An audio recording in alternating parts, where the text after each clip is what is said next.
자, 투자가 카일입니다. 여러분들 익숙한 얼굴이시죠? 요새 부동산 투자계에서 핫한 인물, 그 자본가님입니다. 세무사 회계사이자 부동산 투자가로 유명하신 자본가님 사무실 방문해서 짤막하게 인터뷰 한번 해보겠습니다. 반갑습니다. 네, 카일TV 구독자 여러분 반갑습니다. 이승현 회계사입니다. 예, 아유, 반갑습니다. 네네. 간단하게 먼저 그냥 자기소개 한번 해주시고, 다 예. 아시겠지만 그래도 소개 한번 해주시고 시작하겠습니다. 예, 저는 그 진진세무회계사무소라고 부동산을 전문으로 하는 세무사무실을 운영을 하고 있고요. 저는 이제 개인적으로 부동산 투자와 이제 부동산 세금 상담 그리고 세무 업무들, 기장 업무 포함해서 이런 업무들을 하고 있습니다. 이게 투자가 카일님과는 사실 상담을 하면서 처음 만나 뵙고 그 다음에 이제 서로 인간적으로 호감을 느껴서 이제 친해졌는데요. 이런 기회에 또 이렇게 뭐 유튜브도 시작을 하시고 유튜브에도 출연하게 돼서 영광이고, 투자가 카일 이 유튜브 채널 많이 사랑해 주셨으면 감사하겠습니다. 네. 참고로 우리 승현 세무사 자본가님의 자본가 TV라고 있어요, 유튜브에. 그래서 저랑 경쟁이거든요. 영상 3개인가요? 3개 올리고 예. 구독자 수 한 뭐 4,000명, 3,000명 예. 됐었죠. 그래서 저는 영상 엄청 올렸는데 비슷해졌다가 최근에 제가 이제 겨우겨우 이제 역전을 했습니다. 좀 더 분발하시기 바라고. 다시 지금- 시작하겠습니다. 아마 조금만 하면은 또 어마어마하게 아마 잘 될 거예요. 예. 부동산 쪽 관련돼 가지고 세무 상담을 많이 받으시는 걸로 알고 있어요. 그래서 저한테 뭐 개인적으로도 이제 얘기할 때 세무 상담할 때 너무 준비 안 해 오시는 분들이 있어서 조금 답답할 때도 있다. 제가 그 얘기를 듣고 그 얘기를 한번 여쭤보려고 그래요. 네. 그 부동산 투자하시는 분들이 세무 상담하는 거를 좀 불편해 하시는 분들도 있고 어떻게 준비해서 와야 되는지 잘 몰라요. 그래서 그냥 와가지고 얘기 그냥 하다가 건지는 거 없이 갈 수도 있는 것 같아요. 그래서 세무 상담을 잘 받기 위한 어떤 이제 세무사님이 보셨을 때 어떤 그 노하우 이런 게 있을까요? 있죠. 그게 이제 제가 보면 가장 안타까운 게 부동산의 그 양도 차익도 좀 크시고 규모도 좀 있으신데 그런 세무사를 만나서 상담하는 거에 대해서 굉장히 거리감을 느끼시고 그런 걸 꺼려 하시는 분들이 많은 것 같아요. 물론 이제 그 세무사를 찾아가서 상담을 한다는 게 제가 생각해도 그렇게 쉽게 선택할 수 있는 건 아닌 것 같은데, 그런 세무 상담을 안 하고 그냥 인터넷으로 뭐 카페나 블로그 같은 데다가 뭐 글로 올려서 이제 질문을 하신다거나 아니면은 거기서 다른 사람들이 질문한 거에 대한 그 댓글 같은 걸 보고 이게 맞구나, 정확한 정보구나 라고 생각을 하고 의사결정을 하시는 분들이 생각보다 많더라고요. 근데 지금은 인터넷에 있는 글들이 다 그 유효기간이 지난 세법들이 계속 바뀌었기 때문에 지금은 적용되지 않는 세법들도 상당히 많고 잘못된 답변들이 많아요. 그래서 그런 부분을 일단은 인터넷을 맹신하지 말아라 라는 말씀을 드리고 싶고요. 두 번째로는 세무사를 찾아가서 이제 상담을 하실 때도 그냥 내가 그 무작정 가서 하나하나 내 물건에 대한 설명 그런 것들을 하다 보면은 시간이 훌쩍 가버립니다. 저희가 보통 상담을 할 때 1시간 정도를 잡고 하는데 오셔가지고 이 상담을 시작하시면서 내가 어디에 부동산이 있고 언제 샀고 이런 얘기를 그때부터 하시기 시작하면은 뭐 3, 40분이 그냥 그 물건 설명만 하다가 끝나는 경우가 대부분이거든요. 그래서 이제 저희 사무실은 사실 미리 상담을 오시기 전에 그 보유하고 있는 부동산 물건에 대한 취득부터 지금 뭐 시세라든지 양도차익 뭐 어떻게 임대가 채워져 있는지까지 그런 정보들을 다 물건정리표라는 양식으로 이제 미리 받아요. 그래서 받아서 그런 것들을 검토를 하고 히스토리까지 이제 검토를 한 다음에 상담을 진행하는데요. 그렇게 하지 않으면은 지금 같은 경우는 세법이 양도 시점의 그런 상태만 보고 결정할 수 있는 게 아니고 기존에 그 전에 사고 팔았던 물건들이 어떠냐에 따라서도 지금 양도세 비과세가 되냐 안 되냐가 달라지거든요. 특히 이제 뭐 최종 1주택이 된 다음 보유기간 2년을 보유해야 된다든지 이런 규정은 기존 히스토리 모르면 전혀 잘못된 판단을 할 수 있죠. 그래서 최소한 내가 보유하고 있는 물건의 취득과 양도 이런 히스토리들을 정리를 해서 적어서 세무 상담을 하러 가셔야 그걸 보고 세무사도 좀 더 빠르게 정확하게 상담을 해 주실 수가 있으니까 그렇게 생각을 하시면 좋을 것 같고, 마지막으로 세 번째는 세금 공부를 좀 하고 세무 상담을 하시라는 거예요. 세금 공부를 그러니까 기본적으로 좀 알아야 된다는 거죠. 저희가 이제 세무 상담을 해보면은 전혀 이제 세금에 대해서 모르시는 분들이 오시면은 저희도 이거를 설명드리기가 막막한 거예요. 너무 많이 바뀌고 다양한 내용들이 있는데 이걸 하나하나 이해시키면서 설명하기에는 시간이 너무 많이 되기 때문에 그런 부분 또 들으셔도 잘 이해를 못 하실 수도 있어요. 그래서 시중에 요새는 이제 뭐 부동산 관련된 책들도 많고 그런 강의들도 많기 때문에 그런 걸 조금 하나 정도는 듣고 책을 읽고 가시면은 세무 상담하실 때 훨씬 더 빠르게 이해하실 수도 있고 시간도 단축하고 비용도 줄이실 수가 있다는 점도 말씀드리고 싶습니다. 그 중간에 아까 처음에 말씀하신 그러면은 그 부동산 리스트 그 네. 어떤 물건 현황표 요거를 이제 준비해서 오라는 거잖아요. 그쵸. 그 양식이 공개가 돼 있나요? 아니면은 이거는 사실은 저희 사무실에서만 제가 이제 보기 위한 목적으로 작성을 한 건데요.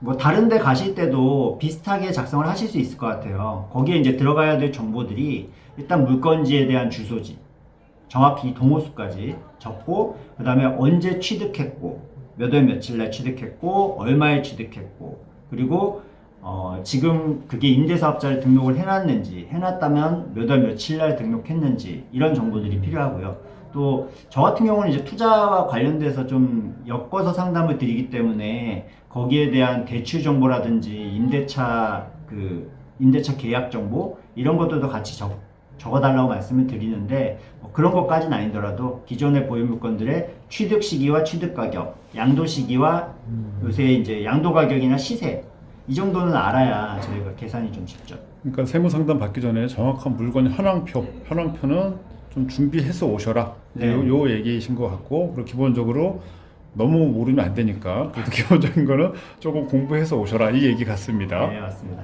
예. 그리고 이제 두 번째 질문 순서 좀 원래 제가 계획했던 질문이 있는데요. 그냥 연달아서 순서를 약간 바꿔서 연관되는 얘기를 질문을 먼저 드릴게요.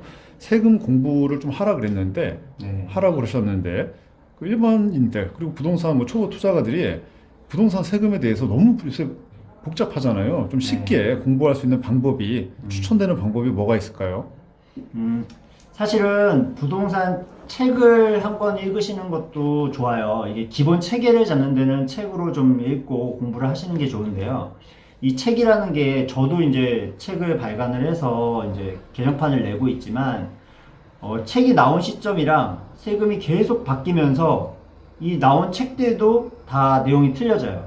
그렇기 때문에 책을 일단 한 권으로 틀을 잡으시고 바뀌는 내용 같은 경우는 유튜브가 요새 굉장히 많이 빠르게 업데이트를 하시잖아요. 그래서 최신으로 업데이트된 그런 유튜브를 좀 보시는 게 좋겠다. 그리고 유튜브 중에서도 일반적인 그냥 뭐 부동산이나 이런 데서 올리는 정보들은 사실 뭐 그분들도 잘 하시는 분들이 있기는 하지만 그래도 신뢰도 측면에서는 전문 자격을 가진 세무사나 회계사님이 올려주신 영상들을 보시는 게 조금 더 좋을 것 같아요. 예. 그 부동산 세무 책으로 유명한 게 그 자본가님이 쓴 책이 있잖아요. 네. 그 책이 요번에 개정판이 나온다는 제가 소식을 들었는데 언제 네. 나오나요? 지금 6월 중에 출간할 걸로 예상이 되고요. 이제 그 책 제목은 작년에 버전은 저희가 그 부동산 절세 완전 정복이었거든요.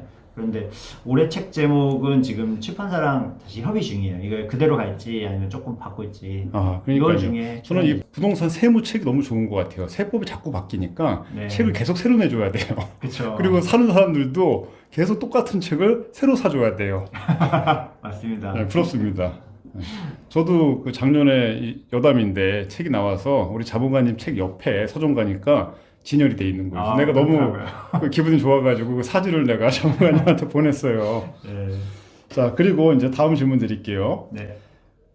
그리고 현재 그 부동산 세금이 너무 뒤죽박죽이고 좀 복잡한 것 같아요. 그래서 이거 얘기 또 너무 길게 하면 너무 길어질 것 같은데 그래도 좀 의견을 좀 여쭤볼게요. 현재 부동산이 세금 정책에 대해서 세무사님이 보셨을 때 뭐 개인적인 의견 어떤지 궁금하고요. 이런 게 궁금해요. 지금 뭐 세금이라는 게 기준이 없어요. 그래서 우리가 임대사업자 등록하라 해가지고 혜택을 준다고 해서 등록했는데 이 혜택을 뺏어갔어요. 그럼 이게 이 괜찮은 건지, 그럼 나중에 또 법이 또 바뀌어가지고 또 줄 수도 있는 건지, 이 엄청 헷갈려요. 네. 그러니까 이거는 사실 뭐 정책적으로 정치인 분들이 뭐 그분들이 더 이런 거를 뭐 잘 고민하고 해주시겠지만 제가 실무에 있는 입장에서는 이렇게 세법이 뭐 엄밀하게 따지면 앞으로의 세금에 대한 걸 바꾸는 거는 이제 소급 입법은 아닌데 이 임대사업자를 등록하신 분들의 입장에서는 소급으로 느껴질 수밖에 없는 그런 말소라든지 뭐 혜택을 줄인다든지 이런 부분들이 계속 이렇게 반복되면은 이거는 장기적으로는 전체적으로 정책을 위반하시는 분들한테도 마이너스 요인이 될 거라는 생각이 좀 들어요. 왜냐면 이게 나라에서 하는 제도 뭔가를 만들었을 때 사람들이 신뢰하고 그거에 따라야 되는데 임대사업자 제도 같은 경우는 특히 누가 이제 앞으로 정부가 만약에 앞으로 상황이 바뀌어서 임대사업자를 더 등록을 해라 라고 장려를 한다 그래도 이런 경험이 있으신 투자자분들이 이거 과연 내가 신뢰하고 등록할 수 있을까라는 그런 생각을 하실 수 있기 때문에 정책의 신뢰성이 떨어지는 부분이 참 안타깝다고 생각이 들고요. 또 하나는 이런 세금을 바꿔서 어떤 정책적인 목적을 이루기 위해서 계속해서 개정하는 거는 저는 뭐 필요한 부분이 있다라고 생각을 해요. 부동산 가격을 안정시키기 위한 거니까. 하지만 이렇게 많이 바뀐 거에 대해서 좀 세부적인 내용들에 대한 사람들의 궁금증을 해결해주는 방식이 너무 좀 느리다. 그러니까 세법은 빨리 바뀌었는데 그거에 대한 세부적인 지침들은 없는 상태. 이런 공백이 너무 길게 이어지다 보면은 사람들이 의사결정을 할 수 없는 그 마비 상태가 오거든요. 이거 내가 세법이 이렇게 바뀌었는데 내가 팔았을 때 비과세가 되는 거야, 안 되는 거야? 이거 자체가 불분명한 상황이 너무 길어지니까 이런 게 선의의 피해자를 양산할 수도 있고 사람들이 의사결정을 못하게 만드는 그런 상황들이 좀 많이 안타깝습니다.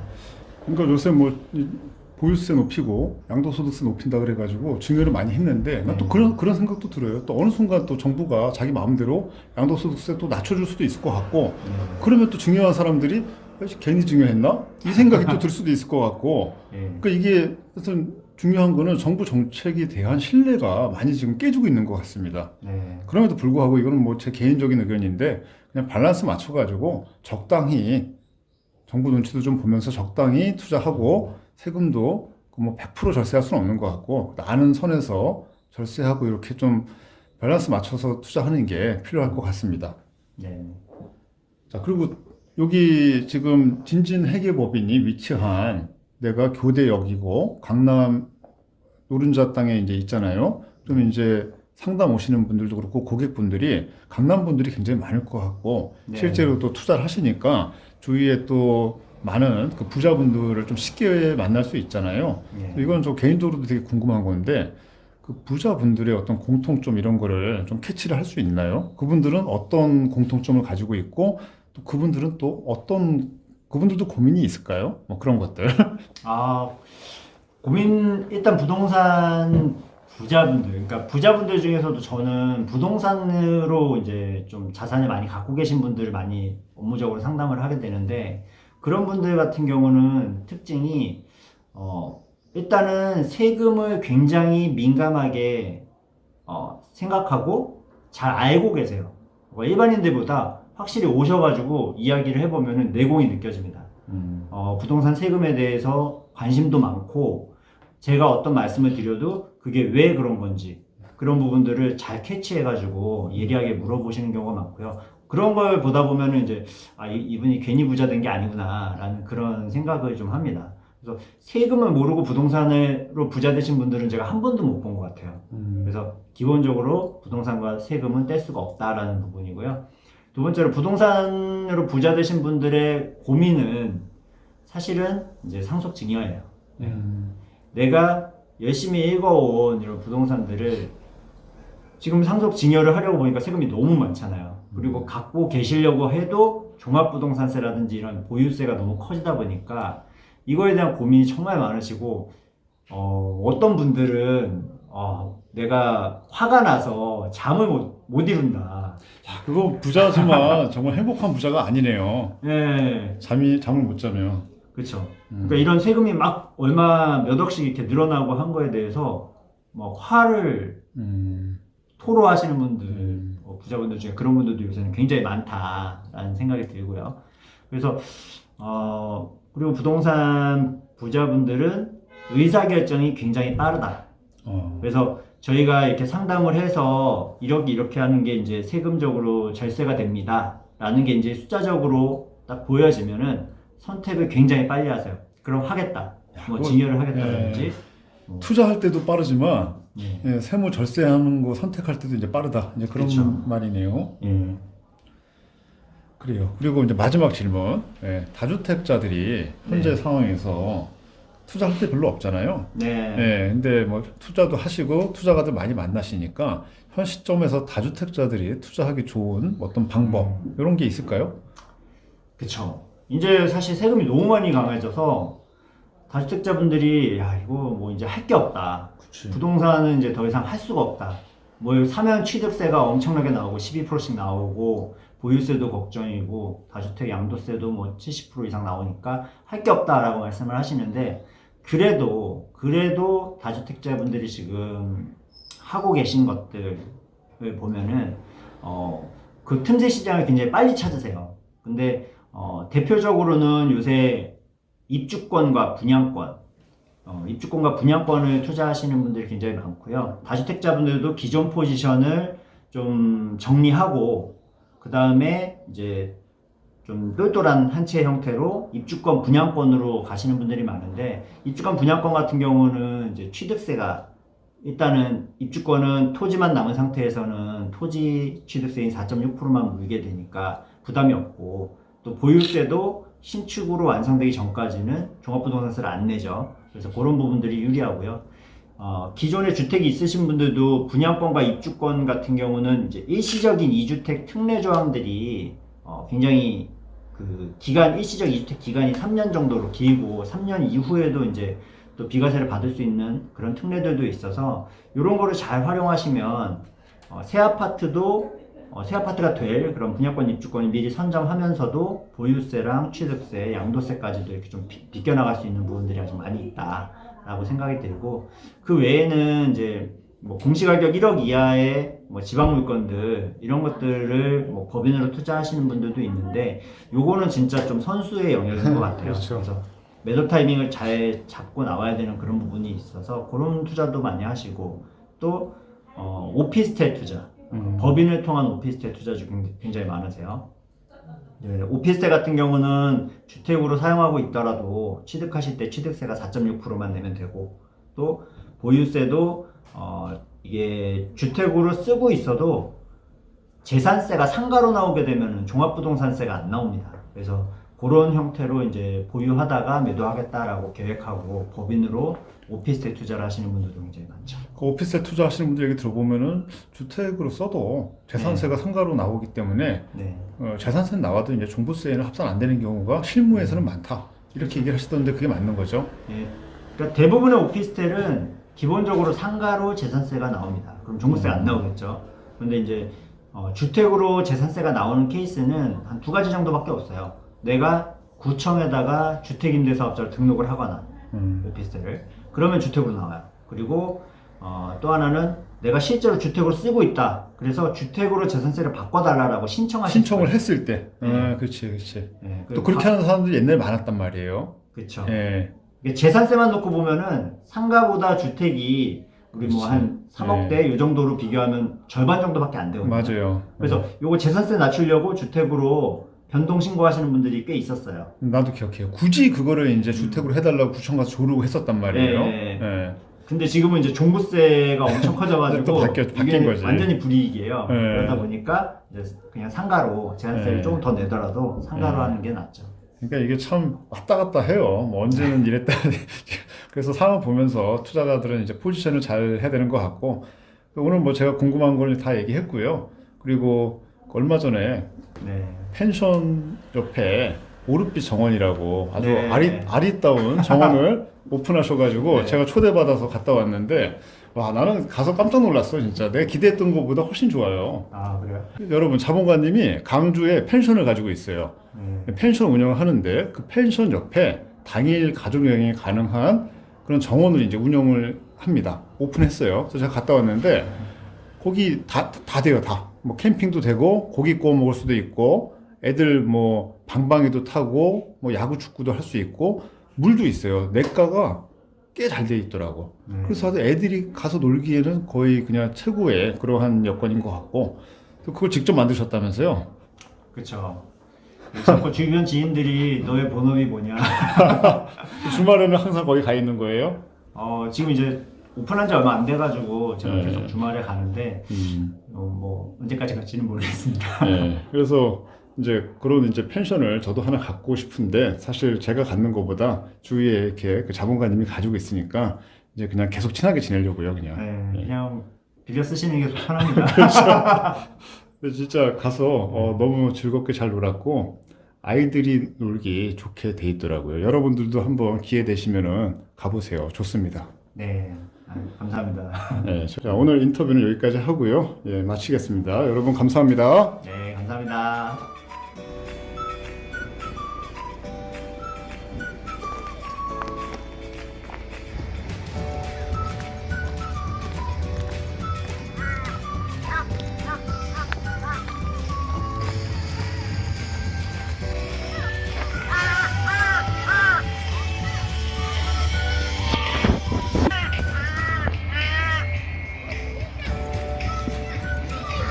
자, 로켓 출발합니다!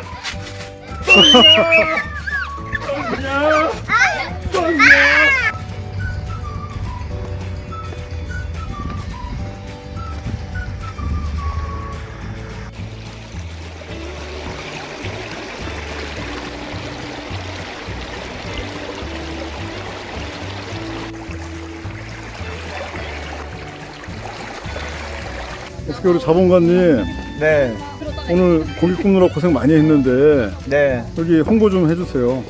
여기는 태촌에 있는 오르비 정원이라고 하고요. 네. 이 대표님 편하게 일로 오세요. 오셔가지고 바베큐 구워 드시고 자연 즐기다 가시면 좋습니다. 여기가 그 부동산 투자가들한테 인기가 많다는 그 플레이스 맞나요? 오셔서 힐링하신다는. 마이크 있으셨어요? 여기가 많아질 예정이죠. 네, 오늘 하여튼 고기 굽느라고 너무 좋네.